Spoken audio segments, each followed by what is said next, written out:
Vivir 100 años. ¿Por qué no? Si os digo 120 o 140 no me creeréis. ¿Pero 100? Ahora mismo hay 16.000 centenarios en España y en 2070 habrá 200.000. ¿No será algo excepcional? ¿Quién nos dice a los cincuentañeros y sexigenarios de ahora que no seremos uno de estos centenarios? Claro, y me diréis, ¿cuál es el truco para llegar a los 100 y además lo mejor posible? De esto va este programa. De aprender a cuidar nuestro cuerpo, nuestra mente y nuestro entorno con información científica y los mejores expertos para vivir lo máximo posible, con salud, bienestar y motivación en todas las etapas vitales. Y afrontar la madurez, que ya está ocurriendo, de una manera muy diferente a como la afrontaban nuestros padres y abuelos. Vivir 100 años ya no es una aspiración ingenua, pero debemos poner de nuestra parte.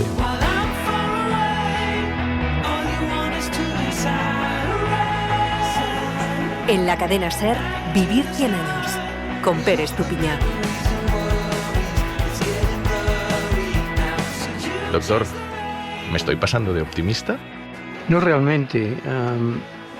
Yo creo que cada semana yo veo pacientes, digamos, de 90 a 100 años y no infrecuentemente pacientes que tienen más de 100 años. Cuando digo pacientes es que vienen tal vez por problemas pequeños, palpitaciones, aspectos no importantes, pero que ellos quieren cuidarse y quieren tener buena salud, por lo cual vienen al cardiólogo y preguntan. Pero es frecuente lo que veamos personas a estas edades. Pero, ¿y cuál es el secreto? Para llegar a 100 habrá una parte genética, sin duda, pero a nivel de comportamiento, ¿qué cosas son innegociables? Bueno, vamos a ver, yo creo que tenemos que dividir la biología humana en 3 periodos distintos. Del nacimiento a los 20 años, de los 20 a los 60 y de los 60 a los 100 o más. La situación es muy distinta. No hay duda que para tener una buena salud ha de empezar por una educación en edad infantil. De los 20 a los 60 años es importante tener en cuenta factores de riesgo que afectan la vitalidad y pueden dar lugar a la mortalidad. Y usted me dirá, ¿qué factores de riesgo estás hablando? Hablamos de 8 y son muy fácil de recordar. Hay 2 mecánicos, que es la presión arterial alta no cuidada, la obesidad. Hay 2 químicos, el colesterol elevado y la diabetes, la glucosa elevada. Luego hay 3 de conducta, la falta de ejercicio, el tabaquismo y comer mal, ya está fuera de la obesidad. Y por último, el más reciente es dormir poco o dormir intermitentemente.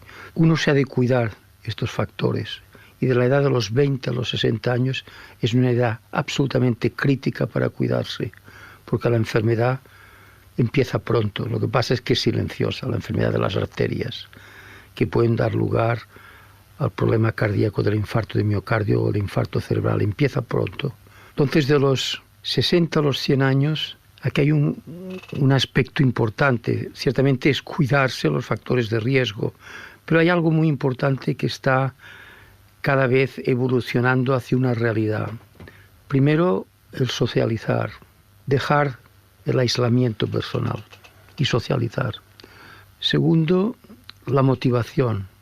Es decir, tienes que estar motivado por algo y tienes que encontrar el objetivo de esta motivación. Y el tercero, el más importante, es el ejercicio físico. Lo que estoy diciendo es que de los 60 a los 100 años es fundamental la conducta, desde el punto de vista de lo que estoy mencionando. Y sobre todo no aislarse, estar motivado, hacer ejercicio. Y hablaremos tal vez más tarde. Esto tiene una repercusión importante en lo que es la demencia, muy fundamental a tener en cuenta en estas edades.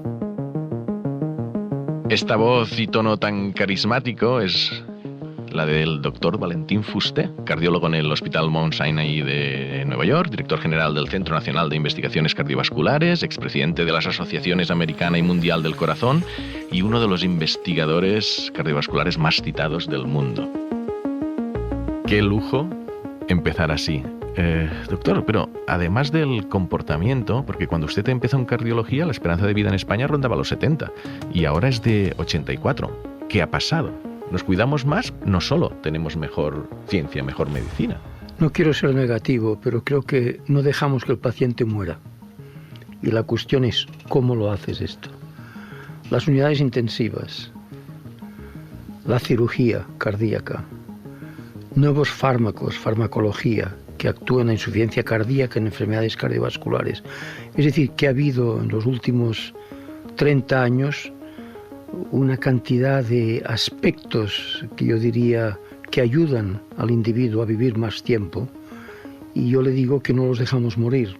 ¿Por qué digo esto? Porque claro, tenemos los hospitales, yo trabajo en un hospital, y cada día ves pacientes que sería arrogante decir que salvamos sus vidas, pero sí decir que alargamos sus vidas. Y esto ocurre sobre todo en centros hospitalarios, pero también en casa, con nuevas medicaciones y aspectos.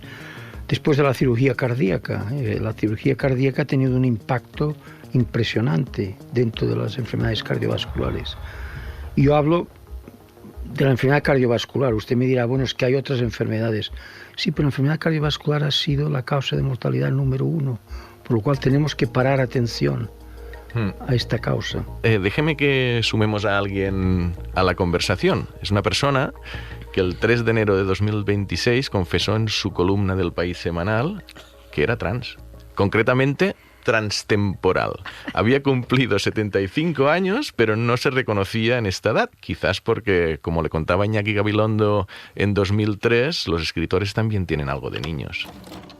Los escritores vivimos mediamente en otro lado, como los niños. En realidad es un don de las hadas el que los novelistas hayamos crecido siendo niños dentro de nosotros, ¿no? Yo creo que todos los niños tienen esa capacidad fabuladora de sentirse, de vivir como caballeros andantes o como magos. Y lo bueno de ser novelista es que creces sin perder eso. Entonces vives tu vida normal y al mismo tiempo vives un tumulto de personajes y de fabulaciones dentro de la cabeza maravilloso. Rosa Montero, ¿cómo estás? ¿Qué tal? Pues nada, encantada, escuchando aquí al doctor Fuster y tomando notas, ¿no? Sí, mentales. Bueno, tú eres una verdadera entusiasta de la ciencia, ¿no? Sí, la verdad me gusta mucho. Y me parece tristísimo que en esta sociedad dividan la realidad entre ciencias y letras, que me parece una ortopedia, porque la vida es un continuo, ¿no? Pero nos hacen elegir entre ciencias y letras siendo muy jóvenes y te pierdes una parte del conocimiento. ¿Tú crees que quizás tu capacidad fabuladora, tu imaginación, o sea, te ha mantenido una especie de vida independiente de la edad? El cerebro de los niños, como yo intuía cuando me entrevistó Iñaki, pues está hiperconectado, ¿no? Todas las neuronas es una especie de olla hirviente, ¿no? El cerebro, todas las neuronas conectadas química y eléctricamente. Por eso tienen todos los niños esa cantidad de imaginación tan tremenda, ¿no?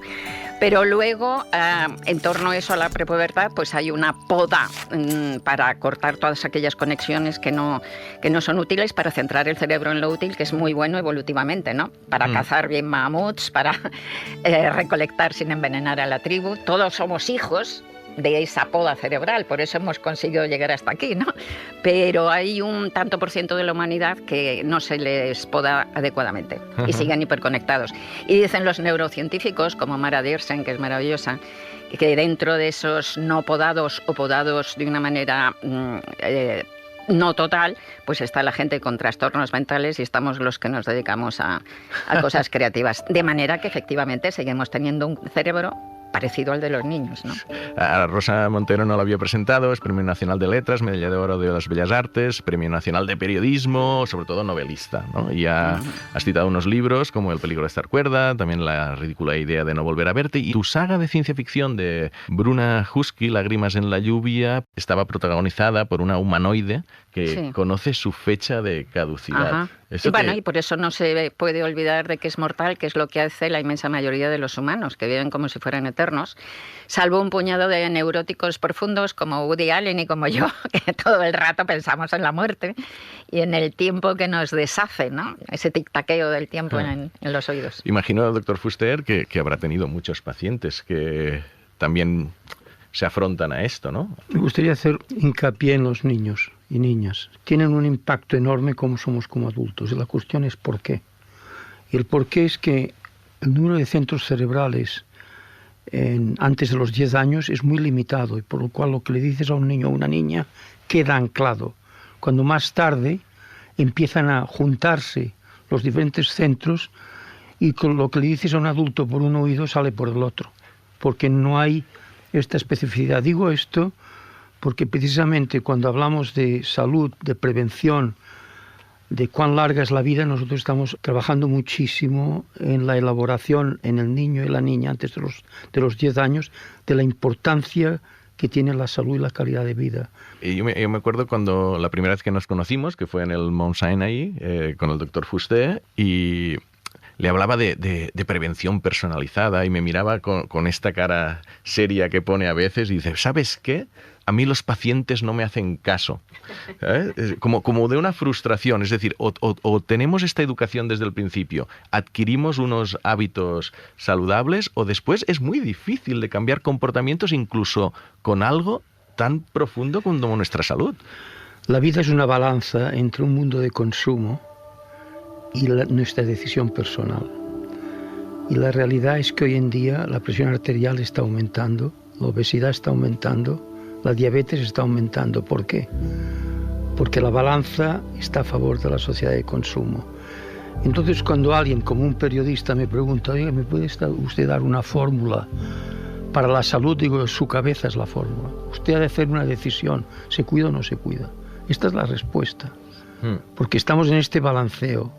¿Nos vamos a la sociedad de consumo o decidimos nosotros qué es lo que debemos hacer? Es muy sencillo. Yo le he escuchado en alguna entrevista decir, doctor Fuster, algo que me parece muy al hilo de lo que está diciendo, y es que luego interviene, claro, la clase social, interviene el poder económico para todo esto. Por ejemplo, la epidemia de obesidad, en donde se está creciendo, pues en las clases más desfavorecidas, que comen además una comida ultraprocesada, repugnante, que la buena cuesta mucho más caro, que saber qué es la buena ya es un conocimiento de clase, digamos.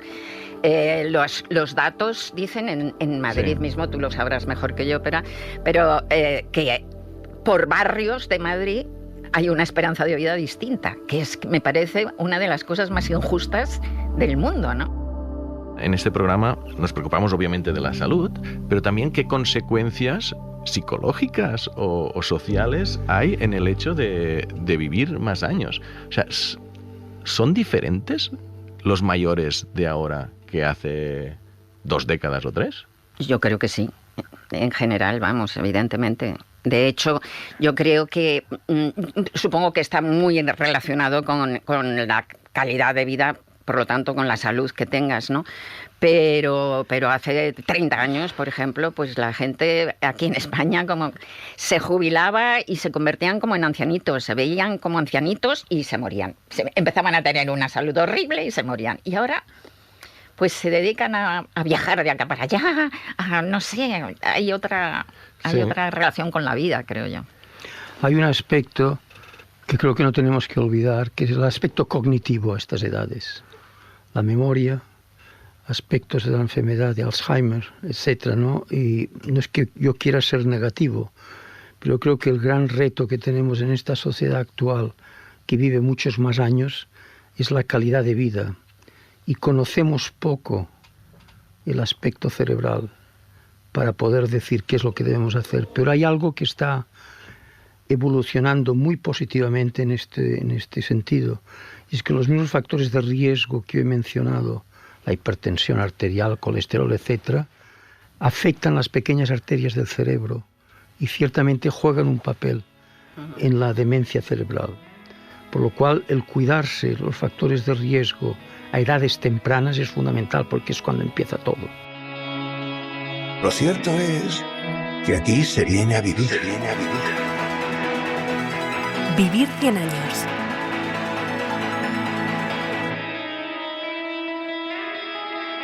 Pero lo que decía Rosa también es como muy cierto y que lo vemos, ¿no? Que la gente se concibe a sí misma de manera muy diferente, y Rosa y usted son unos grandísimos ejemplos, a unas edades que antes eran abuelos, y la función social que tenía era abuelo, y la gente ahora está mucho más empoderada, ya es digital, tiene incluso más recursos económicos comparado con los jóvenes. Sí, y lo que el propio seguramente. doctor decía, ¿no? Sigue socializando, o sea, si no te rindes.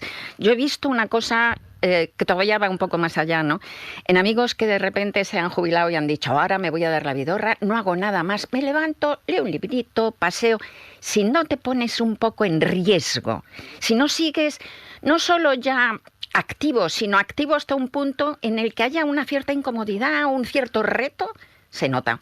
Empiezas, haces un bajón cerebral. Es fundamental lo que estás diciendo, porque en el aspecto cognitivo cerebral, uno de los hallazgos más importantes en los últimos 5 años es precisamente a estas edades el ejercicio físico, de nuevo, y la motivación que uno tiene es absolutamente fundamental, y el socializar, como he dicho antes. Yo creo que ahora la gente llega a estas edades en mejor calidad de vida, y por lo cual existe más de lo que estamos hablando, ¿no? Pero yo diría fundamentalmente, todos tenemos familiares que están afectados por enfermedades que estoy diciendo. Es muy importante lo que estoy diciendo, socializar, motivarlos, ejercicio físico, etcétera. Y para mí es absolutamente crítico. Entonces sí que estoy de acuerdo, hablemos de los 100 años. Claro. Pero tenemos que trabajar aquí. Bueno, y de hecho, yo veo... A ver, hay estudios que muestran cierto optimismo. No sé qué opina de la curva en U de la felicidad. Hay varios estudios que dicen que Sí, lo he leído, no me lo creo. ¿No te lo crees? No. ¿Tú no sientes que estás mejor ahora que a los 40? No. Vamos, es más, yo creo que la década dorada y maravillosa es de los 40 a los 50, es la mejor parte. No sé qué opina, doctor, pero me parece que esa década es maravillosa. Pues el estudio está replicado, ¿eh? Estadísticamente sí que dicen que quizás en esta mediana edad se acumulan más presiones y hay un momento... ¿Qué opina, doctor? Depende de cómo defines la felicidad. Yo lo que sí puedo decir que me encuentro más creativo ahora que antes. Lo que no puedo decir es que ahora sea tan feliz como antes, pero quiero decir que hay aspectos que yo creo que mejoran. Y es la experiencia de la vida te da. Y a mí ahora actualmente, pues la verdad es que me encuentro con una creatividad que yo no tenía antes. Qué maravilla, ¿no? Sí, la creatividad es verdad que sigue, y sobre todo pues hay como un mapa del mundo que en el cerebro se te va haciendo a medida que vives, es más complejo, ¿no? Si no pierdes la cabeza. Pero por otro lado, a mí que me encanta vivir, lo que pierdes es futuro. Y eso es complicado, ¿eh? Vivir con el futuro aquí, porque yo no quiero vivir 100 años, por cierto, voy a poner una nota discordante. ¿Por qué? Pues porque tal y como estamos ahora, vivir 100 años es un horror. Mi madre se murió con 99, vengo de una familia ultra vieja. Oye, le sobraron unos cuantos. Yo no quiero, soy vieja. Es un orgullo ser vieja. No quiero ser anciana en el sentido de la decrepitud. Y tal como está ahora la vida, si no te mueres antes, siempre llegas a esa decrepitud. ¿Sabes? Creemos que no nos va a tocar a nosotros, pero eso es mentira. Si no te mueres antes y sigues vivo, llegas a la decrepitud. Y a mí me encanta la vida. Me encanta poder seguir yendo a la montaña. Si no puedo ir a la montaña, no quiero vivir. Pero Rosa, tal como estás tú a los 75 años... Tú puedes llegar a 100 estando muy bien. El doctor Fuster, antes hablábamos de pacientes que ha tenido centenarios, que explíquenoslo, que a los 106 le contaban que querían planificar su vida. Ya. Yo soy muy optimista y te voy a decir el porqué. No porque no tenga mortalidad, esto lo sabemos todos, pero contribuís vosotros a la sociedad. Y el aspecto de poder decir que hasta el último momento estás haciendo algo por la sociedad, yo creo que es una fuente de energía, de motivación y tal vez de felicidad, que es muy importante. Es decir, que a mí me parece que has de salir de tú mismo para darte cuenta que vale la pena el que puedas contribuir. Y esto, a menos para mí personalmente, me sirve muchísimo para seguir adelante. Y hay un factor, hablemos un poquito de ciencia, porque no sé si está de acuerdo, hay una sensación que con la inteligencia artificial estamos en un momento como de ciencia acelerada, ¿no? Y que es posible que hayan descubrimientos y avances casi exponenciales. ¿Usted cree que vienen unos años donde podremos estirar todavía más la esperanza de vida en salud, al menos? Es verdad lo que dice Rosa, que hay una especie de cuarta edad que no tiene mucho sentido estirarla a cualquier precio. Pero esa nueva tercera edad, esta nueva longevidad, ¿sí que se puede estirar mucho más? Bueno, la inteligencia artificial es como la electricidad. Cuando nació la electricidad, pues hizo un cambio radical y va a hacer un cambio radical. En la medicina va a ayudarnos muchísimo al terreno más burocrático. Va a ayudarnos en enfermedades más raras que no podemos hacer el diagnóstico en 10-15 minutos. O sea, va a ser de ayuda, pero a mí tengo una gran preocupación y es que yo creo en la mente humana. Yo veo a los estudiantes de medicina ahora, son muy distintos a antes. En estos momentos les pides algo de un artículo y el chat y te lo dan ya escrito. Y dices, pero ¿dónde está la creatividad de esta gente? ¿Dónde va todo esto? Yo lo que digo es que la inteligencia artificial tenemos que acogerla porque no podemos salir fuera. Pero tengo un gran problema en el sentido de la creatividad humana. Y te diré más, como paciente y como médico, esta especie de importancia que tiene la relación médico-enfermo, de esta especie de química, tú no puedes dejarlo en la inteligencia artificial. De los pacientes que vienen a verme a mí de aspectos cardiológicos, el 50% es psicológico. Magnifican su enfermedad, por ejemplo. Y hasta entrar muy adentro. La inteligencia artificial podrá hacer esto. Yo tengo grandes problemas en pensarlo. Bueno, ahí es que entramos en un melón muy grande. Sí. O sea, que yo, de hecho... Pues pero tú has reflexionado, creo que en algunas de tus obras, sobre esta, casi transhumanismo, sobre esta idea biotecnológica de curar el envejecimiento, que es un término conflictivo. Insisto, creo que todos esos, además que hay una serie de doctores por ahí que van diciendo que inmediatamente se van a llegar a los 150 años y qué tal, y los partidarios más furibundos de la inteligencia artificial, que suenan como los futuristas, dicho sea de paso, 100 años después, ¿no? Con esa especie de fe, ¿no?, en la máquina y en lo robótico. Pues los partidarios más locos dicen que la inteligencia artificial va a acabar con la muerte, que nos va a hacer eternos. Esto lo dice gente, pues ingenieros informáticos y cosas así. A mí me parece todo un delirio. Sí. O sea, eso no va a ser así ni de coña, y no creo que haya ese salto, ¿no?, a esa longevidad enorme, y desde luego si hubiera una manera, que sí habrá, de alargar un par de décadas en buena salud al ser humano, pues ese alargamiento lo tendrán los ricos, porque va a ser muy caro. ¿Tú, Rosas, te cuidas especialmente? Lo mejor que hago es que hago muchísimo ejercicio desde siempre, desde los 20 años, y sigo haciendo 1 hora y media de ejercicio al día. Me encanta, soy muy nerviosa. Se nota, la gente que esté escuchando notarán esa placidez maravillosa del Dr. Fuster, y yo que estoy como una moto. Entonces necesito hacer ejercicio, me gusta. Y es importantísimo. Tengo un amigo que es José Antonio Serra, que es el jefe de geriatría del Gregorio Marañón, y que hizo un estudio maravilloso con un fisioterapeuta. Entonces fueron 6 meses de estudio y se fueron a una residencia de ancianos de estas y cogieron a gente mayor de 90 años y algunos centenarios, todos mayores de 90, y cogieron a la mitad y los pusieron a hacer ejercicios con pesas.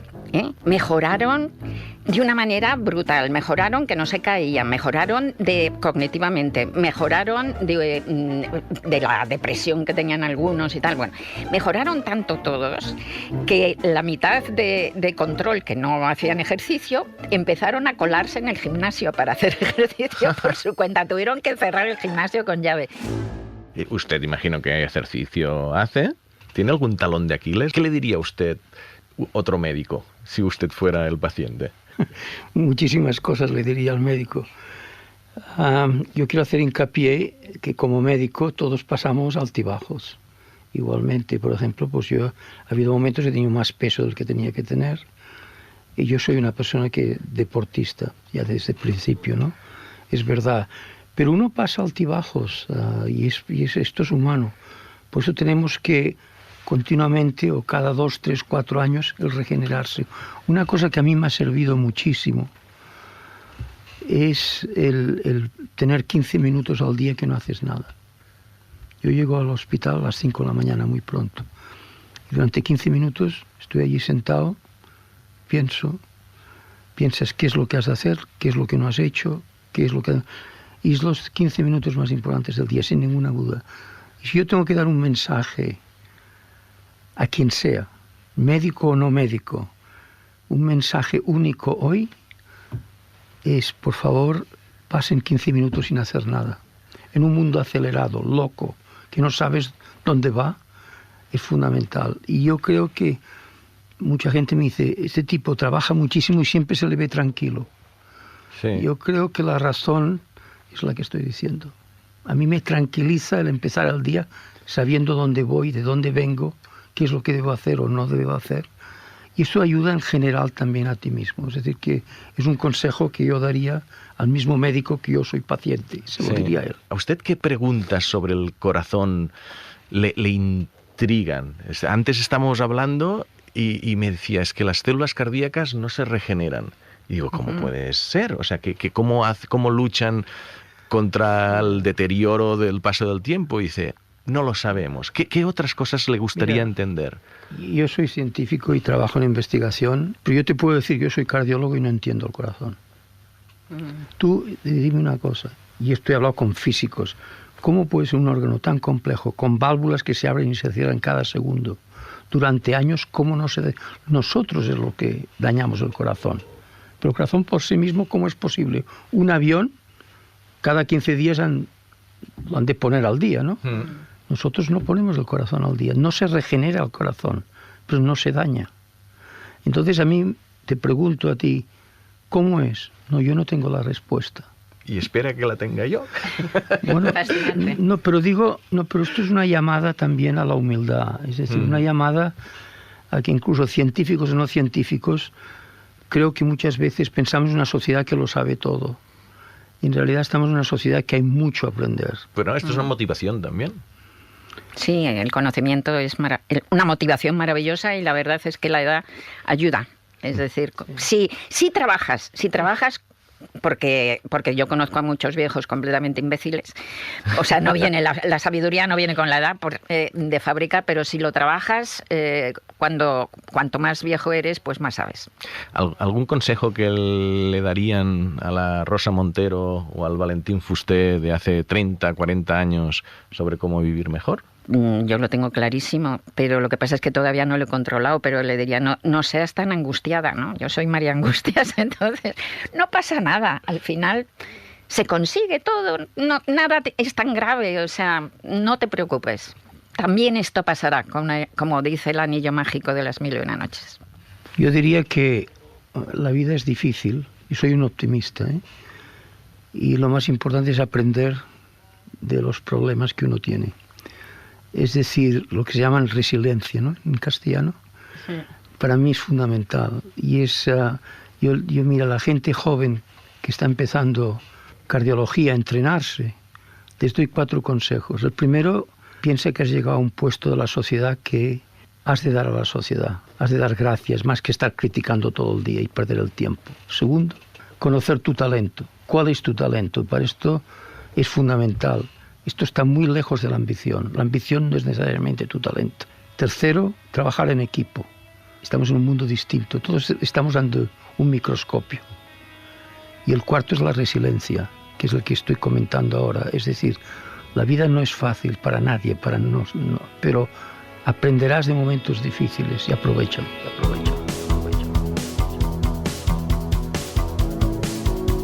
En Estados Unidos, donde vive Valentín Fusté, el retirement viene de retirarse. Aquí jubilarse viene de júbilo.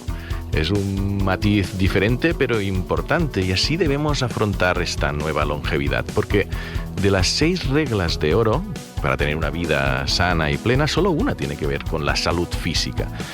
El resto, que no debemos descuidar, como explicaba el doctor Valentín Fusté, es la salud psicológica, la preparación financiera también, tener fuertes conexiones y vínculos sociales, esto es imprescindible, tener un hogar, una vivienda y un entorno adecuado y un ocio con sentido o propósito vital. No todas estas dimensiones están en nuestras manos, pero muchas sí. Debemos empoderarnos, romper estereotipos, adueñarnos de nuestra vida, porque tenemos mucha por delante. Como recomendaba Rosa en una de sus últimas columnas, lucha, escucha y crece. Siempre. Vivir 100 años. Con Pere Estupiñán.